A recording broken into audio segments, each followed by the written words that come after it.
di Malaysia adalah satu keunikan di mana hari perayaan agama bukanlah dikongsikan, bukanlah diraihkan oleh penganut agama tersebut, tapi ia merupakan satu peluang yang diambil oleh semua masyarakat sebagai sebuah kaum agama dan keturunan untuk sama-sama meraihkannya. Contohnya dalam sambutan Hari Raya Aidilfitri pada tahun ini, seperti juga di tahun-tahun yang lalu, kita melihat dalam konsep rumah terbuka yang datang bukan sahaja dari kalangan umat Islam, orang melalui umat Islam, tetapi juga terdiri dari berbagai masyarakat berbilang kaum.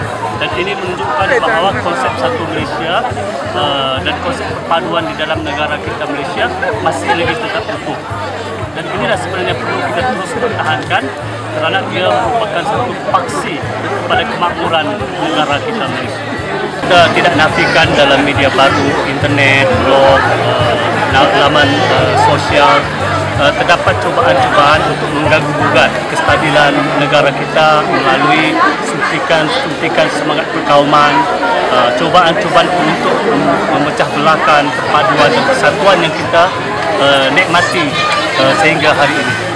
Tapi saya yakin majoriti rakyat Malaysia masih lagi berfikiran waras dan masih lagi menyokong penuh konsep perpaduan termasuk juga gagasan satu Malaysia yang dibawa oleh Yang Amat Berhormat Perdana Menteri kita Datuk Najib Tun Abdul Razak, iaitu negara kita negara berbilang kaum dan kita mempunyai satu kesatuan dengan konsep satu Malaysia, iaitu rakyat didahulukan pencapaian diutamakan.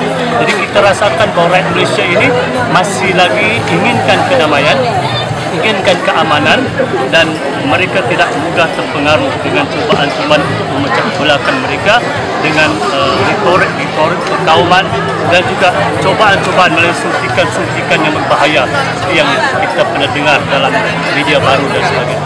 Walau bagaimanapun kita berikan amaran kepada mereka ini dan cuba untuk menyuntik jarum-jarum perpecahan supaya mereka memberhentikan perbuatan yang sia-sia. Kerana akan tiba masanya nanti kerajaan akan menggunakan undang-undang untuk mengajar mereka, ya. Jadi sebelum perkara itu berlaku, sebaiknya mereka berhentikan perbuatan yang sia-sia. Saya merasakan bahawa cubaan itu juga satu cubaan untuk memutarbalikkan sejarah negara kita Malaysia.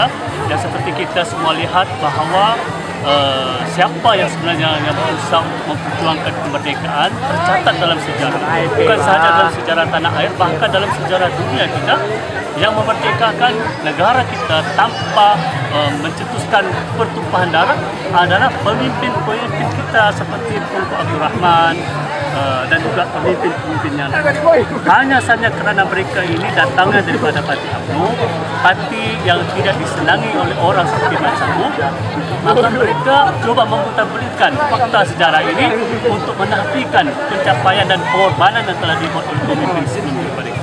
Tapi sekali lagi saya yakin bahawa rakyat Malaysia bukanlah buta huruf. Mereka belajar sejarah, mereka melihat dan mereka tahu bahawa siapa sebenarnya yang menjadi hero, siapa yang pengkhianat, siapa sebenarnya yang benar-benar memerdekakan dan membebaskan tanah air kita ini daripada belenggu penjajahan dan membangunkan negara kita sehingga hari ini kita menikmati, mengecapi nikmat kemerdekaan, pembangunan dan kemajuan. Ya, sampling ataupun bancian yang dilakukan adalah yang meliputi semua rakyat dalam negara Malaysia, termasuk di luar bandar. Kerana saya yakin kalau sampling hanya setakat 1,000-2,000 orang dan orang-orang tertentu, terutama mereka yang berpihak kepada pembangkang, sudah pasti keadaannya mungkin begitu.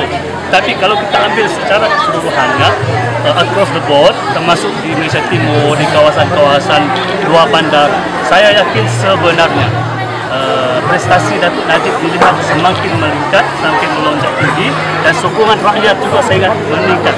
Seperti contohnya pada malam ini, kita lihat, walaupun malam ini merupakan hari raya, tetapi kalau orang tak sokong kerajaan, sudah pasti mereka tak akan datang pada malam. Jadi kita lihat pada malam ini hampir 10,000 yang datang di Majlis Rumah Terbuka kita pada malam ini. Ini menunjukkan bahawa sebenarnya mereka bukan sokong saya, tapi mereka menyokong konsep satu Malaysia yang dibawa oleh Yang Amat Berhormat Datuk Seri Najib Tun Abdul Razak. Itulah hakikat yang perlu kita perhatikan.